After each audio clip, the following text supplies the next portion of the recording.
como devemos recepcionar Cristo. Porque Deus enviou seu Filho ao mundo, não para que condenasse o mundo, mas para que o mundo fosse salvo por ele. João 3,17. Jesus foi pacífico. Jesus ensinava pelos montes, pelas vilas, pelas cidades, pelos vilarejos. E a mensagem de Jesus era da reconciliação, do perdão, da aproximação do homem e Deus. E Jesus, nós sabemos, veio como o único e perfeito mediador para reatar o vínculo do homem com seu Criador. Como receber alguém que vem com uma missão tão nobre, tão profunda, tão grandiosa? Quando Jesus veio ao mundo, poucos o recepcionaram como deveria. Muitos o rejeitaram e outros o perseguiram e o mataram. Mas a Bíblia diz: todas as coisas foram feitas por ele, e sem ele nada do que foi feito se fez. Nele estava a vida, e a vida era a luz dos homens. Estava no mundo, e o mundo foi feito por ele, e o mundo não o conheceu. Veio para o que era seu, e os seus não o receberam. Mas a todos quanto receberam, deu-lhes o poder de serem feitos filhos de Deus, aos que creem no seu nome. Dentro do plano eterno de Deus, a pessoa de Jesus Cristo ocupa o lugar mais elevado e mais importante do universo. Nós vamos apresentar aqui algumas dessas características que só Jesus tem. Só Ele carrega sobre si, só Ele manifesta isso ao mundo. Então, considerando cada característica dessa, nós vamos avaliando e pesando como nós devemos recepcionar, como nós devemos receber Jesus. Se já o recebemos, como devemos fazer ainda que essa recepção fique mais perfeita, mais completa, mais dentro da dimensão que ele merece, né? Nós vamos ver se estamos colocando Jesus no seu devido lugar de preeminência, de supremacia que Deus espera. A primeira, então, grande revelação de Jesus Cristo nas Escrituras é que ele é o primogênito de toda a criação. Vamos repetir a primeira característica, número 1. Jesus Cristo é o primogênito de toda a criação. O versículo está aí: o qual é imagem do Deus invisível, o primogênito de toda a criação. Um outro texto diz o seguinte: porque nele foram criadas todas as coisas que há nos céus e na terra, visíveis e invisíveis, sejam tronos, sejam dominações, sejam principados, sejam potestades. Tudo foi criado por ele e para ele. E ele é antes de todas as coisas, e todas as coisas subsistem por ele. Colossenses 1, 16, 17. A palavra primogênito, no pé da letra, uma tradução literal, é primeiro. No caso de Jesus, esse termo foi empregado não para falar de origem, porque Jesus não tem origem. O próximo versículo que nós lemos aqui diz que tudo foi criado por ele. Ele é o Criador. Ele é incriado, ele é eterno. Então não quer dizer primeiro no sentido de existência. Aqui é primeiro no sentido de preeminência.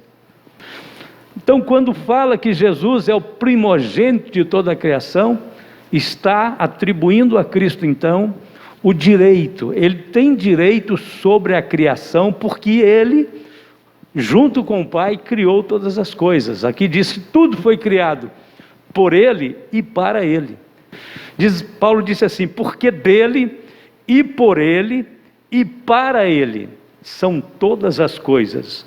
Glória, pois, a ele eternamente, amém. Romanos 11, 36. Deus o Pai quer que Cristo seja visto, recebido, crido, como sendo o primeiro detentor de todas as coisas criadas. Ele então é alguém bem maior do que muitas pessoas poderiam imaginar. Vamos ver o segundo predicado de Cristo segundo as Escrituras. Jesus Cristo é o primogênito dentre os mortos. Agora muda um pouquinho porque tem essa expressão dentre os mortos. E ele é a cabeça do corpo da igreja, é o princípio e o primogênito dentre os mortos, para que em tudo tenha preeminência. Colossenses 1,18. Agora, primogênito dentre os mortos, ele é o primeiro da nova criação. Como é que funciona isso? Como é que isso acontece nas Escrituras? Ora, Paulo diz o seguinte: ele é o primogênito dentre os mortos. Isso significa que ele é o primeiro de uma ressurreição que traz de volta a vida absoluta e eterna. Lázaro voltou a morrer, o filho da viúva de Naim, a filha de Jairo e outros tantos que Jesus deve ter ressuscitado que não estão registrados na Bíblia. E Jesus deve ter ressuscitado centenas, milhares talvez. Voltaram a morrer. Por quê? Porque eles não receberam aquilo que Jesus buscou na ressurreição. Quando Jesus ressuscita, ele está trazendo de volta a vida absoluta e permanente. Ele é o primeiro desta nova criação. Ele é o tipo desta criação que Deus está fazendo, trazendo à luz para morar no céu. Então, ele é o primogênito, então é o primeiro que tem essa qualidade de vida, e ele não tem só para ele, tem para dar àqueles que nele confiam.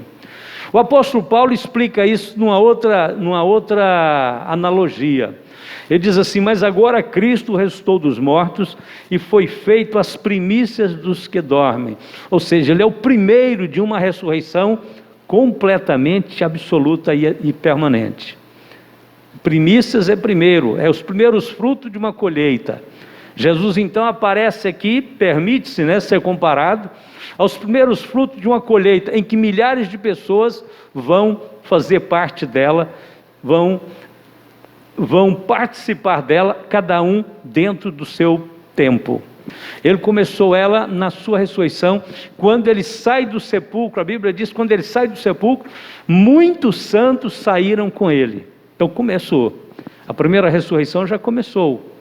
Ela vai ter continuidade no arrebatamento, ela ainda vai prolongar-se depois do arrebatamento por um tempo, e vai chegar um ponto que essa ressurreição para a vida vai terminar. Quando chega lá no trono branco em Apocalipse, ali fala que o mar vai dar seus mortos. Não fala mais de uma ressurreição nesses moldes. Fala: o mar vai dar seus mortos, a terra vai dar seus mortos, e até o Hades vai dar os seus mortos, que é o mundo dos mortos. E a Bíblia diz que eles vão comparecer diante do trono branco para a sentença e para a perdição. Jesus falou disso várias vezes no Evangelho de João. Ele disse: muitos ouvirão a minha voz, uns ressuscitarão para a vida eterna, outros para a condenação eterna. Em Romanos 8,11 diz o seguinte: e se o Espírito daquele que dos mortos ressuscitou a Jesus habita em vós, aquele que dos mortos ressuscitou a Cristo, também vivificará o vosso corpo mortal, pelo seu Espírito que em vós habita. Olha, a Bíblia diz que quando nós cremos em Jesus, aqui nesta vida, a Bíblia diz que Deus nos dá o seu Espírito, e o seu Espírito é nos dado como um penhor. Penhor é uma parte do pagamento, dando garantias de que todo o pagamento será efetivado e aquilo que está sendo comprado, adquirido, realmente vai pertencer ao dono que está comprando. Então a pessoa diz: esse objeto é meu, e como prova de que eu venho buscá-lo, eu já vou deixar aqui um penhor, vou deixar aqui uma garantia. O Senhor Jesus deixou a garantia do Espírito. Quando Ele nos deu o Espírito Santo, Ele estava dizendo para você: isto é uma prova de que eu venho te ressuscitar, de que você vai viver eternamente, o seu corpo vai ser vivificado, você não vai ficar, o seu corpo não vai ficar no pó da terra, nem você experimentará a morte eterna. Eu te dou a vida eterna, e a prova de que eu venho ressuscitar você é o meu Espírito. E aí Paulo escreve: o Espírito daquele que dos mortos ressuscitou a Jesus habita em vós. Se Ele habita em vós, então aquele que dos mortos ressuscitou a Cristo também vivificará o vosso corpo mortal pelo seu Espírito que em vós habita. Quem vai processar a ressurreição então? O Espírito Santo. E é o Espírito Santo que atuou também na ressurreição de Cristo. Essa ressurreição não é mais para morrer, é para viver eternamente.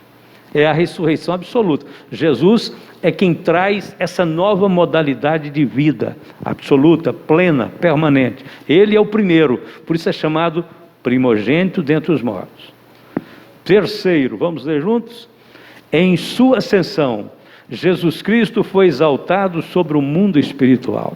E qual a sobressalente grandeza do seu poder sobre nós, os que cremos, segundo a operação da força do seu poder, que manifestou em Cristo, ressuscitando dos mortos, e pondo-o à sua direita nos céus, acima de todo o principado e poder e potestade e domínio, e de todo nome que se nomeia, não só neste século, mas também no vindouro.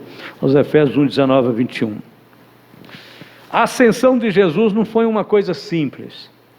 Aliás, não tem nada simples, é tudo muito profundo, tudo muito grandioso, tudo preparado por Deus, tudo elaborado em um plano eterno.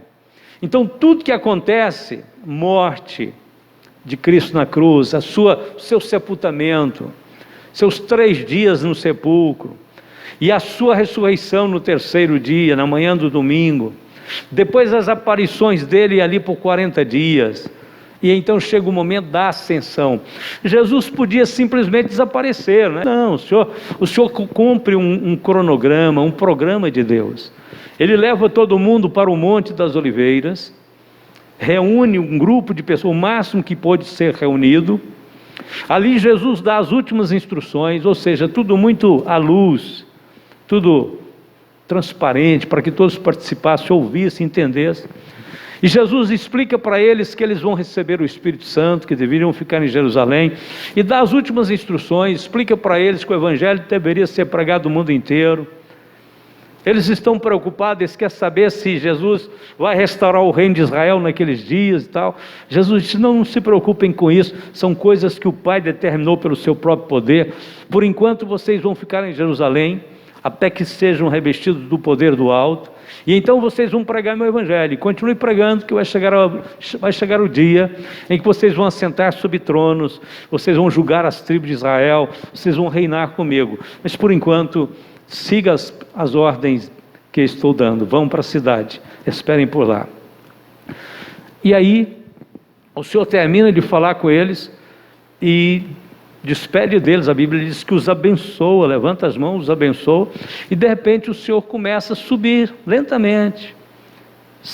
Seus pés descolam da terra, do Monte das Oliveiras, e ele começa a flutuar no ar, vai subindo.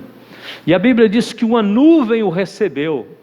É claro, uma nuvem o recebeu, é claro que deveria ser os milhares de anjos e hostes espirituais de Deus que vêm recepcionar Jesus, sua volta para o céu. Assim como quando ele nasceu lá na estrebaria de Jerusalém, de Belém, a Bíblia diz que os anjos cantaram no céu. Os pastores viram a luz, o brilho, a glória de Deus, e os corais angelicais cantando. Agora termina novamente, o ministério de Jesus está terminando novamente. Nuvens de anjos vêm recebê-lo. Era o Filho de Deus, estava saindo do seu nível de fraqueza, porque estava no corpo de carne, onde ele sofreu, onde ele sentiu sede, onde ele teve fome, onde ele sentiu solidão, onde ele sentiu rejeitado. E aí agora ele está deixando essa dimensão para entrar na onde? Na glória do Pai, aonde ele vai ser reentronizado com toda a glória que ele sempre teve com o Pai. Ele abriu mão de exercer tributos divinos para ser um sacrifício, para ser uma oferta por nós, para permitir que a sua vida pudesse ser dada para expiar o nosso pecado. Mas agora não, a história muda. Cumpriu aquele tempo, agora ele vai entrar numa dimensão de glória. E Paulo escreve em Romanos 1:4, diz que ele foi declarado Filho de Deus em poder pela ressurreição dos mortos. Quando ele encarnou, ele foi o Filho de Deus em fraqueza. A Bíblia fala em Hebreus capítulo 5, verso 8, que ele chorou lágrimas, que ele estava em plena fraqueza, não moral, não espiritual, mas fraqueza física mesmo, emocional. Mas agora ele é declarado Filho de Deus em poder. Ascende aos céus, e a Bíblia diz para onde que ele vai. Vai para um lugar de supremacia. O Pai quer recompensar o Filho. E o Pai, então, a Bíblia diz que coloca ele acima, de todos os poderes espirituais que existem, ressuscitando os mortos, pondo a sua direita nos céus, acima de todo o principado, poder, potestade, domínio, todo o nome que se nomeia, não só neste século, mas também no vindouro. Ou seja, uma realidade espiritual que a gente nem sabe como é que ela funciona. Está muito além das nossas imaginações. O Senhor, então, é exaltado sobre o mundo espiritual. Porque nos convinha tal sumo sacerdote, santo, inocente, imaculado, separado dos pecadores e feito mais sublime do que os céus. Número 4, vamos ver juntos? Jesus Cristo é a pedra fundamental da igreja. Ou seja, não tem ninguém mais importante que Jesus na igreja. Não tem ninguém mais importante que Jesus no universo. Não tem ninguém mais importante que Jesus nem no mundo espiritual, nem no mundo material. É isso que Deus está dizendo para nós. E a nossa única maneira de relacionar com Deus é através de Jesus. Jesus disse: ninguém vem ao Pai senão por mim. Então a maneira como nós recepcionamos Jesus, Deus quer que a gente entenda isso. A maneira como nós recepcionamos o Senhor Jesus vai determinar a maneira como nós relacionamos com Ele, com o Pai. A maneira como nós recebemos Cristo em nosso coração, a concepção que nós temos de Cristo, vai determinar nossa espiritualidade. A qualidade da nossa fé vai determinar então as nossas vitórias espirituais. É por aí que nós entramos para ter uma vida fortalecida, centrada e forte para os embates que esse mundo tem, mas que nós não precisamos de temê-los, porque o Senhor disse que estaria conosco todos os dias. Porque ninguém pode pôr outro fundamento além do que já está posto, o qual é Jesus Cristo. 1 Coríntios 3:11. O apóstolo Paulo entendeu isso profundamente. O apóstolo Paulo compreendeu que, às vezes a gente fala muito de Paulo, a gente fala assim: Paulo falou, Paulo ensinou. É verdade. Sabe por que Paulo nos chama a atenção? Eu falei sobre isso outro dia, que você vai lembrar. Paulo nos chama a atenção, e não tem como pensar em Jesus sem não lembrar de Paulo. É porque Paulo conseguiu estabelecer um vínculo de comunhão e de revelação muito forte com Jesus, muito grande. Então, toda vez que a gente fala de Jesus, a gente tem que pegar alguma coisa de Paulo. Por quê? Porque Paulo foi fundo. Paulo compreendeu profundamente essa relação, essa revelação. Ele entendeu, e ele dizia o seguinte: eu não prego outra coisa senão Jesus Cristo. E não tem nenhuma igreja que eu comecei ela, que Jesus Cristo não foi lançado como a pedra angular, como o alicerce central. Então, irmãos, o evangelho que nós pregamos é Cristo. Pastor, o que é o evangelho? O evangelho é você conhecer a vida de Cristo, o ensino de Cristo, compreender esta dimensão do ministério de Cristo, da revelação de Cristo. Evangelho é isto. O Evangelho é uma pessoa. O Evangelho não é um livro. O livro fala dele, mas é ele em si que é o Evangelho, é Jesus Cristo. Jesus Cristo é a boa nova de Deus para a humanidade. Tudo que se escreveu dele, a gente fala assim, são as boas novas, é o Evangelho. Mas na realidade é ele que é o Evangelho. Ele é a essência, ele é o conteúdo do Evangelho. Não existe Evangelho sem Jesus. Aliás, a Bíblia inteira, de Gênesis a Apocalipse, ela aponta, ela direciona a humanidade para Jesus. É isso que ela faz. Então, Cristo, a pedra fundamental da igreja. Paulo falou que nesse sentido, tudo que ele fazia era em Cristo, Ele disse: eu conheço um homem em Cristo. Nenhuma condenação há para os que estão em Cristo. Deus nos abençoou com toda a sorte de bens espirituais em Cristo. Tudo é Cristo, tudo é em Cristo. Deus só faz as coisas para nós, se nós formos a Ele por meio de Cristo. Não se apresente diante de Deus em seu nome. Senhor, quem está aqui é o José fulano de tal, o Senhor sabe que eu sou, o que eu faço. Larga disso. Chega diante do Senhor Jesus e diga: Pai, em nome de Jesus. Em nome de Jesus, Senhor. Quando você lança, não é um jargão não é uma força de expressão não, é Bíblia. Jesus disse: tudo quanto pedirdes em meu nome ao Pai. Isso tem que ser em nome de Jesus. Nós oramos ao Pai em nome de Jesus. E dependemos do Espírito Santo para orar ainda. Porque é o Espírito Santo que traduz as grandes necessidades espirituais dentro de nós, nos levando ao gemido inexprimível, que é o Espírito de Deus gemendo dentro de nós. Como eu disse outro dia, o Espírito Santo não faz essa intercessão do lado de fora, não, é do lado de dentro, nos levando a sentir, a entender aquilo que só o Espírito Santo pode entender. 5, vamos ler?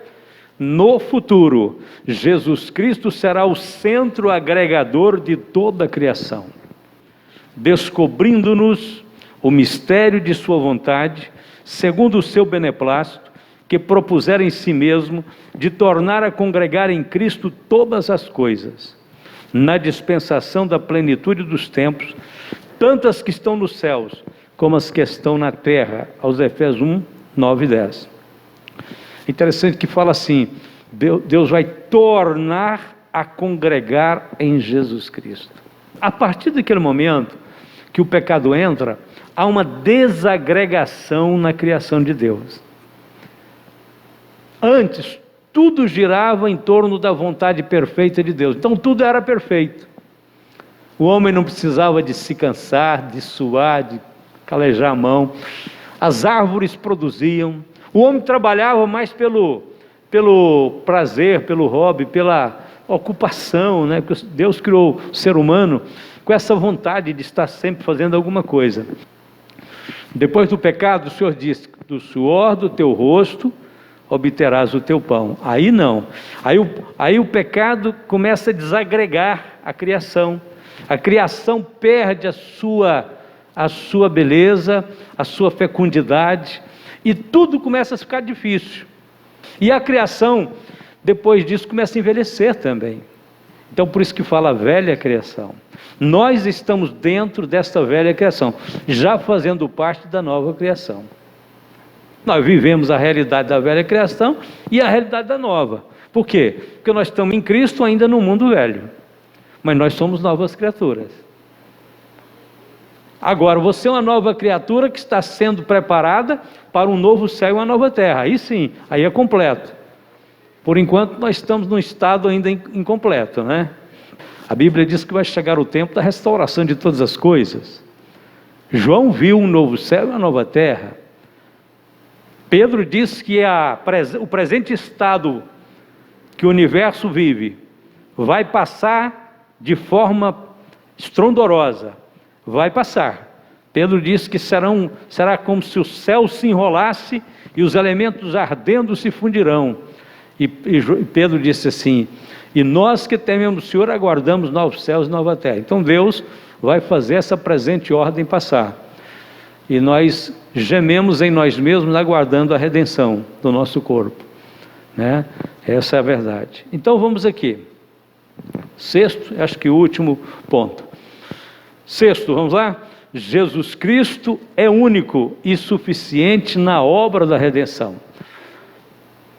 Não precisamos de Cristo e mais alguma coisa. Jesus é todo suficiente para nos salvar. Você mesmo não tem que acrescentar nada. A sua fé em Jesus te dá acesso à promessa da vida eterna. Entrega teu caminho ao Senhor, confia nele, Ele tudo fará. E em nenhum outro há salvação, porque também debaixo do céu, nenhum outro nome é dado entre os homens pelo qual devamos ser salvos. Glória a Deus. Para terminar, eu quero só ler aqui com vocês. Em virtude de sua obediência e humildade, Jesus Cristo conquistou o nome que é sobre todo nome. Vamos ler? Pelo que também Deus o exaltou soberanamente, Ele deu o nome que é sobre todo nome, para que ao nome de Jesus se dobre todo o joelho dos que estão nos céus e na terra e debaixo da terra, e toda a língua confesse que Jesus Cristo é o Senhor, para a glória de Deus Pai.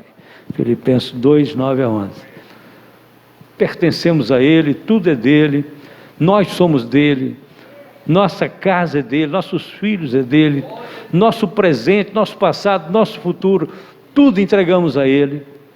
Ele está exaltado sobre este mundo espiritual, material, intercede por nós no céu, estamos seguros em suas mãos, estamos firmados no poder de Deus, e o nome de Jesus Cristo resplandece sobre aqueles que creem, diz a palavra. Glória a Deus. Nós queremos honrar e amar Jesus como Senhor e Deus de nossas vidas eternamente. Amém? Curve a sua cabeça, querido Pai Celestial. Adoramos o Teu nome nesta noite, Senhor, honrando o Senhor como Deus e Senhor de nossas vidas. Obrigado, Jesus, por teres nos trazido para perto do Senhor. Nós que estávamos tão longe, agora chegamos perto. Fomos feitos filhos de Deus pelo poder do Senhor. Obrigado, Senhor Jesus, primogênito entre os mortos, primogênito de toda a criação. Exaltado, glorificado seja o Teu nome. O Senhor é digno de nossa adoração, de nosso louvor. O Senhor é bom. O Senhor é aquele que se aproxima do necessitado. O Senhor é aquele que estende a mão na hora que estamos só. Estamos, Senhor, precisando do conforto, da misericórdia, da graça. O Senhor nunca desampara, o Senhor estende as mãos, o Senhor salva, o Senhor perdoa. Obrigado que o Senhor levou sobre si nossos pecados, porque Tu és um mediador perfeito e suficiente, e não temos que acrescentar nada, porque a Tua obra foi completa. O Teu sangue é eficaz para nos tornar limpo, alvo mais do que a neve. Obrigado, Jesus, que a Sua presença, Sua graça, Seu poder, Sua glória seja sempre estabelecida, sempre manifesta no meio da Sua igreja. Queremos Te honrar, Te adorar hoje e sempre, em Teu santo nome. Amém e amém.